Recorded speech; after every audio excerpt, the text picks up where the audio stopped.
பகவதி பகவதியே அம்மா அம்மா நான் மையான உலகிட்டு சென்று வந்திருக்கிறேன்.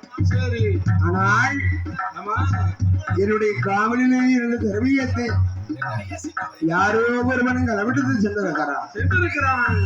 களவெடுத்த கல்வன் யார் யார் அம்மா யாரம்மா என்று அம்மை பகவதியால் பகவதியாள் அழகா கேட்கிறார். ஆமா பகவதியால் கேட்ட போது அழகாகவே எனப்பன் ஆண்டவன் மாயாண்டி என்ன சொல்லுகிறான். இந்த பூசரடி மாயாண்டி ஆமா பகவதியால் இடத்திலே சரி ஏ அம்மா அம்மா